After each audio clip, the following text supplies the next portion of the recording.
Bueno, ¿qué tal? Buenas tardes. Encantado aquí desde Sevilla, desde España, de estar en este cuarto encuentro. Y quiero dar las gracias especialmente a Daniel Martínez Zampa, buen amigo, por esta invitación que me hace para poder compartir con vosotros, pues, cuál es la experiencia y sobre todo qué futuro nos espera ahora en este año recién iniciado, 2023, desde España, en mi territorio donde resido y desde donde intento llevar a cabo muchas actividades para estar siempre junto a vosotros, mediadores y mediadoras, y compartir lo que es este viaje por la gestión del conflicto y nuestras experiencias. En este encuentro me gustaría aportar precisamente lo que significa o sea, este futuro que yo creo que está por venir, un futuro muchas veces dudoso, futuro casi imprevisible, pero que yo creo que podemos ir poco a poco desgranando para saber qué es lo que nos vamos a encontrar los mediadores y mediadoras en la situación más inmediata, ¿no?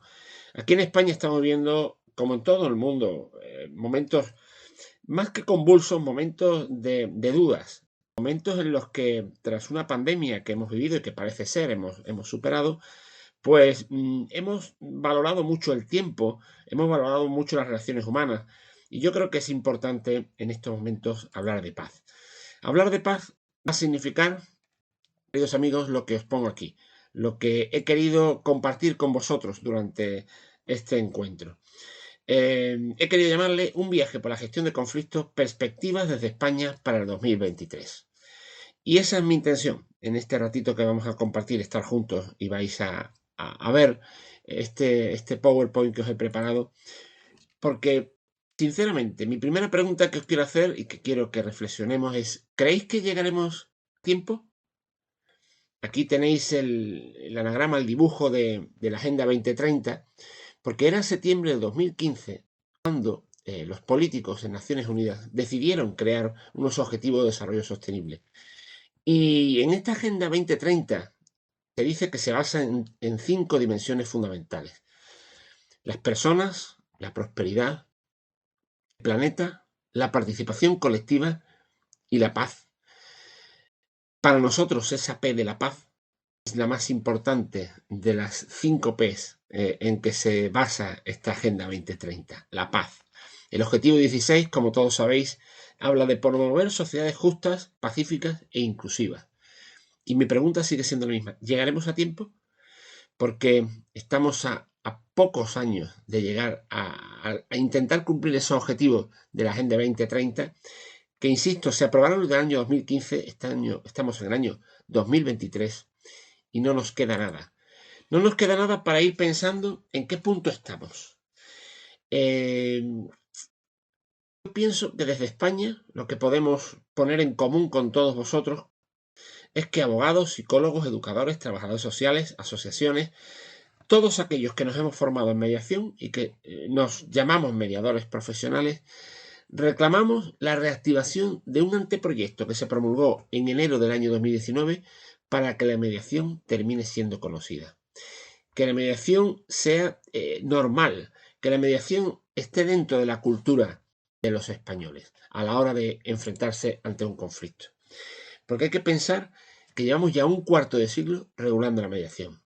Fue el 21 de enero de 1998 cuando se aprobó en la Unión Europea el primer texto en esta materia. Y tras 25 años, ¿hacia dónde vamos? Voy a intentar poner un poquito de luz en este rato. Y quiero empezar con una frase también de Alicia en el País de las Maravillas, que dijo el gato. El gato dijo en un momento de la película, dice: oh, siempre llegarás a alguna parte si caminas lo bastante. Sigamos caminando, queridos amigos. Sigamos caminando porque el sistema español está ahora introduciendo algo que es muy importante y que en algunos países ya existe. Es lo que llamamos sistema multipuertas.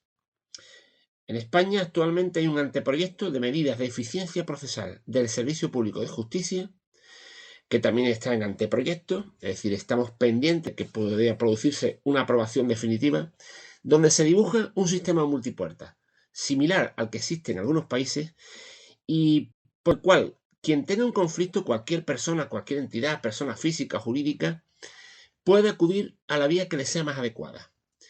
Puede tener varias puertas, de tal manera que puede acudir a una negociación, puede acudir a la conciliación, puede acudir incluso al derecho colaborativo con abogados que se entronquen en él, opiniones de expertos independientes, ofertas vinculantes y sobre todo la mediación. Siempre he dicho que es como una especie de caja de herramientas en la que todas sirven para lo mismo, para arreglar despropósitos, pero cada herramienta servirá en función un poco al conflicto del que se trate. Pero es verdad también, en esta situación que estamos viendo, que hay un flaco favor legislativo, ya que se quiere insistir interesadamente que la mediación quita trabajo. Quita trabajo de los juzgados, desatasca la justicia. O sea que la realidad lo que hace es transformar y simplificar. Y en cambio se está vendiendo la mediación como algo, como he dicho, para desatacar la justicia. Y sin incidir en algo que para mí es fundamental, y cada vez que tenemos la oportunidad de estar en un foro, en un encuentro, me gusta hablarlo, el valor añadido que tiene la mediación. Por eso no es extrañar que los ciudadanos perciban la mediación como una especie de justicia de segunda clase, solo para los que no pueden costear un proceso judicial, esa llamada tutela judicial efectiva. De hecho, no es extraño oír que con la mediación se intenta evitar que la gente acuda a juzgados y que los particulares sufraguen lo que hasta ahora costeaba la administración de justicia. Yo creo que no hace bien esta comparación entre justicia y mediación, mediación, justicia tradicional. La tutela judicial efectiva siempre va a existir, pero también es fundamental el derecho a la autodeterminación de las personas, el empoderamiento que todos hablamos para que protejamos que las personas puedan decidir por sí mismos su futuro. Esta normativa europea a la que me he referido sobre mediación, en este caso familiar, que fue en el año 98, fue la que nos conminó a promover la mediación familiar. Se realizó un libro verde, incluso salió una directiva europea en la que ya no solo se recomendaba, sino que se decía a España, entre otros, como países miembros, que pongan en vigor leyes, reglamentos y disposiciones para cumplir con la directiva en la que se pedía que surgiera la mediación como un sistema complementario en nuestro sistema de búsqueda de justicia. En definitiva, acordaros de la Agenda 2030, sistema de paz. Y fue precisamente en el año 2012 cuando, después de esta recomendación, donde nos decían instituir o promover la mediación familiar, fue cuando en el año 2012 salió una normativa, un Real Decreto Ley, en marzo del 2012, de mediación en los temas de ámbito privado, asuntos civiles y mercantiles. Pero quiero llamar la atención, lo he hecho también en varios foros, a algo muy importante. Creo que las exposiciones de motivos son las más olvidadas de las leyes, de las normas. Siempre nos vamos al artículo 1, el artículo 2, el artículo 3 y así sucesivamente a lo que es el derecho positivo. Pero en la exposición de motivos está el espíritu de la ley. Y fijaros, en esta ley, cuando en el año 2012, varios años después, cumpliendo esa directiva europea, que fue producto de la recomendación del año 98, cuando celebramos el 21 de enero el Día Europeo de la Mediación, se dice textualmente 4 frases muy importantes. Una, tenemos un reto en España de implantar una justicia de calidad. Si queréis lo podemos leer al revés, leer lo que es el velado. No tenemos una justicia de calidad. En muchos países no tenemos una justicia de calidad. En segundo lugar, la mediación ha ido cobrando una importancia creciente como instrumento complementario. Pienso que es un error hablar de alternativa, algo que hemos extrapolado del sistema anglosajón, en el que los norteamericanos siempre hablan de Alternative Dispute Resolution, alternativa a la resolución de disputas, es decir, algo así como o vas aquí o vas aquí. Yo creo que somos complementarios, por eso es tan importante también en nuestro país los proyectos que hay de muchos tribunales en los que se avanza en la mediación intrajudicial, la suspensión de procedimientos para enviar el asunto a mediación para ver si es posible poner solución al conflicto sin necesidad de una sentencia judicial. Y posteriormente el juez pasaría a ser un poco el validador, el que da fe también de que ese acuerdo ha sido posible en la mediación. Luego somos un instrumento complementario. En tercer lugar, y todavía más importante, las ventajas de la mediación es de destacar su capacidad para dar soluciones prácticas, efectivas y rentables. Eso significa que, desgraciadamente, en la justicia tradicional, las soluciones muchas veces no son prácticas, no son efectivas, no llegan a cumplirse y son poco rentables. Creemos que con la mediación se puede producir estas tres ventajas. Y por supuesto se desjudicializa determinados asuntos, porque muchas veces no se trata de descolapsar los tribunales, sino que no lleguen a los tribunales aquellos asuntos que son privados, aquellos asuntos que son particulares, aquellos asuntos que hay que enseñar a las personas que los trapos sucios se lavan en casa. A raíz de ahí, de esa ley, fue después cuando en el año 2019 y en el año 2020 os voy a referir muy brevemente a dos cosas. Hay un anteproyecto de ley de impulso de la mediación, porque dado que la mediación después de su implantación en el año 2012, 7 años después, se está viendo que, bueno, que no se está utilizando con toda la normalidad que se podía utilizar, surge un anteproyecto de impulso a la mediación. Necesitamos impulsar la mediación en España. Y es donde se dice que es necesario acudir a una sesión informativa y exploratoria, a una sesión, para que los ciudadanos sepan, cuando vayan a acudir a los tribunales, que pasen por mediación para que sepan cuáles son los principios de esto, conozcan a los mediadores y decidan definitivamente si merece la pena dialogar antes de buscar una solución a través de una resolución judicial. Y habla de muchísimos asuntos: crisis matrimoniales, responsabilidad por negligencia, sucesiones, patrimonio, sociedades, responsabilidades, alimentos entre parientes, temas comunales y vecinales, derechos reales, contratos, reclamaciones de menos de 2.000 euros, defectos de construcción, protección del honor, desahucios, arrendamientos. Se quiere impulsar en España. Está en stand-by. Este anteproyecto está ahí y está pendiente de que definitivamente podamos aprobarlo como normativa. Y de la misma forma ha ocurrido que ha surgido otro anteproyecto de ley de medidas de eficiencia procesal para que sea eficaz el servicio público de justicia. Y aquí se habla de dos cosas muy importantes. Una, se entiende por medio adecuado de solución de controversia cualquier tipo de actividad negocial a que las partes de un conflicto acudan de buena fe con el objeto de encontrar una solución extrajudicial, ya sea por sí misma o con la intervención del tercero neutral. Acordaros del sistema multipuertas que quiere establecer España.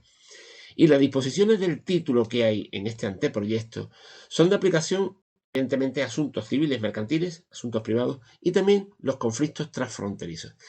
Y se quiere trabajar también por el impulso de esta Ley 5/2012 de mediación en asuntos civiles y mercantiles. Esta es nuestra realidad.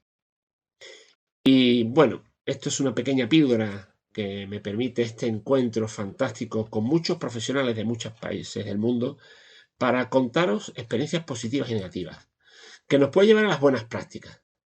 Y siempre cuando nos dicen eso, ¿qué queréis saber primero? ¿Las noticias malas o las buenas? Da igual. Os voy a lanzar 5 para terminar. Una, que es muy trillado: el desconocimiento de la mediación. En mi país y en otros muchos países. Pero pienso, y lo tenéis ahí mayúscula, que la solución somos nosotros mismos. Somos nosotros mismos los que tenemos que seguir apostando por la mediación, pero no solo por la mediación, sino porque esto llegue, se impregne, caiga la lluvia en las personas que de verdad lo necesitan: la familia, los ciudadanos, las empresas, los particulares. Porque siendo nosotros mismos los que damos a luz esa visión de lo que supone la importancia de la mediación, no vamos a necesitar de que las administraciones, de que tienen muchos problemas, y siempre decimos que haya una campaña, siempre es importante que todo el mundo apoye esta cultura del acuerdo, pero tiene que ir calando poquito a poco con nuestro trabajo, porque a los ciudadanos les da igual que nos llamemos mediadores, facilitadores, asesores, terapeutas, orientadores. Ellos lo que quieren es que haya profesionales que le ayudemos a solucionar los conflictos. Luego, despojémonos de ese rajar las vestiduras de buscar a las administraciones y trabajemos nosotros mismos en ir poco a poco implicando a todo nuestro entorno en lo que es este método de trabajo. También es importante, segunda cuestión que yo creo que está entre noticias buenas y noticias malas, que todos debemos saber leer y escribir, pero no todos podemos ser escritores. Y en tiempos de crisis, ¿qué ocurre? Hay muchas personas que acuden a la mediación, tanto mediados como mediadores, que no tienen actitud. Mediados porque quizás vienen a limpiar un poco su imagen, lo cual el dato es: no hemos llegado a una solución. Pero ellos, cuando acudieron al servicio, me he dado cuenta en más de un caso, que venían para limpiar su imagen, para decir en su entorno, voy a dialogar y voy a intentar hablar con mi socio. Pero no tenían actitud para ello, y eso nos damos cuenta nosotros desde el primer momento. Y también hay muchas personas que con esta situación laboral que estamos viviendo se acercan a la mediación con una solución personal y profesional a poder conseguir un trabajo estable. Pero tampoco tienen actitud. Podemos ser profesionales que somos irascibles, que no somos conscientes de lo que supone empatizar, neutralizar, ser tolerantes, que es complicado. Y buscar ese rol y despojarnos muchas veces de la profesión de la que venimos para aprender con ojos nuevos esta nueva profesión. Eso significa que tenemos que tener actitud, ellos y nosotros. También os hablo de actitud en la tercera frase que tenéis ahí. Tenemos que enamorar en la mediación, que crean en ella. Si como va a ocurrir en España, nos van a permitir entrar en los conflictos de las personas que tengan toda esa larga lista que os he enseñado antes, nosotros tenemos que conseguir en una hora informarles de qué va la mediación, hacer una pequeña exploración de qué es lo que le ocurre, qué conflicto es el que les va a llevar a los tribunales, pero sobre todo que crean en nosotros, que confíen y que cuando terminen esa sesión de una hora, hora y media, nos digan, lo voy a intentar, me ha convencido usted, creo que es una buena oportunidad. Yo no sabía de esto, pero gracias a lo que usted me ha dicho, creo que lo podemos intentar. Luego hay que enamorarles a la mediación. También hay que tener en cuenta la edad que tenemos, profesionalmente hablando. Fijaros la fecha que os he dicho en España, 98, 2002, 2007, 2011, 2012, la primera ley general. No hablo de leyes autonómicas por parches, por provincias, por regiones. Hablo del Estado, de toda España. En toda España la primera ley como tal, es el año 2012. Es decir, tenemos 10, 11 años. Y fijaros que ya 2019-2020 queremos impulsar esto. Con 10 o 12 años de una profesión es difícil valorar todavía. Tenemos que seguir empujando. Por eso hay que pensar que bastante hemos hecho para tener 10, 12 años, pero por supuesto todo lo que nos queda por recurrir. Y por último, no me gusta, lo digo de corazón, el descrédito que se da a la justicia tradicional. Os habla un abogado de origen, mediador de destino, y ahora soy mediador profesional, que no quiero que se hable de que la mediación es fundamental porque, como se hace muchas veces en España y en otros países, porque la justicia es lenta, la justicia es cara, los jueces son malos, hay corrupción. No, señor, ni muchísimo menos. Hay una buena justicia, dependiendo de las circunstancias, dependiendo de los lugares. Siempre hay malas situaciones en muchos sitios, pero la justicia es la que es, las leyes son las que son, el coste es el que es, para bien o para mal. Igual que otro coste, pues cuesta dinero la comida, cuesta dinero una cena o un almuerzo o una barbacoa que hagamos, el coste es el que es. Pero sí es verdad que hay un método, un sistema que os puede merecer la pena, porque la solución va a ser casi siempre mucho más eficaz. Quiero hablar de las ventajas de la mediación, pero no quiero que hablar de ellas en función a las desventajas que tienen otros sistemas. Y bueno, y esto nos va a llevar al coste del conflicto. Pensad que si, como resume todo esto, el coste del conflicto es importante, aquí en España estamos cada vez trabajando más. En mi caso, estoy liderando un proyecto importante a nivel internacional de estudio del coste del conflicto, no solo desde la pérdida de dinero, del coste económico, sino el del coste del tiempo, del coste en la calidad de las decisiones, del coste en el descenso de productividad, del coste del personal formado que se marcha, del coste social de la imagen, del coste moral, del coste ético. Todos estos costes se pueden ver reducidos y se pueden ver muy analizados si seguimos profundizando en esto. Y yo creo que este estudio del coste nos puede llevar perfectamente a que seamos conscientes de que todos los que estamos aquí podemos seguir trabajando en esto, podemos seguir empujando en esto. En España así nos encontramos. Yo creo que nuestra experiencia no es ni mejor ni peor que la de otros muchos países, pero sí en este pequeño resumen que quería aportar a este encuentro, sabéis que estamos trabajando en esto último que os he dicho, pero sobre todo en las circunstancias de ese marco que existe actualmente. Ponerle la pintura que queráis, los asuntos que queráis, mercantil, civil, intercultural, familiar, sanitario, restaurativo, ponerle el color que le queráis poner, pero esta es la realidad en la que nos vamos a encontrar en este año 2023. Y aquí termino. Gracias por escucharme siempre, por acompañarme en cada viaje al futuro. Ahí tenéis mi correo electrónico, también el blog, donde tenéis muchos artículos, aquellos que ya seguís el blog, donde podéis ver muchas de estas ideas que lanzo.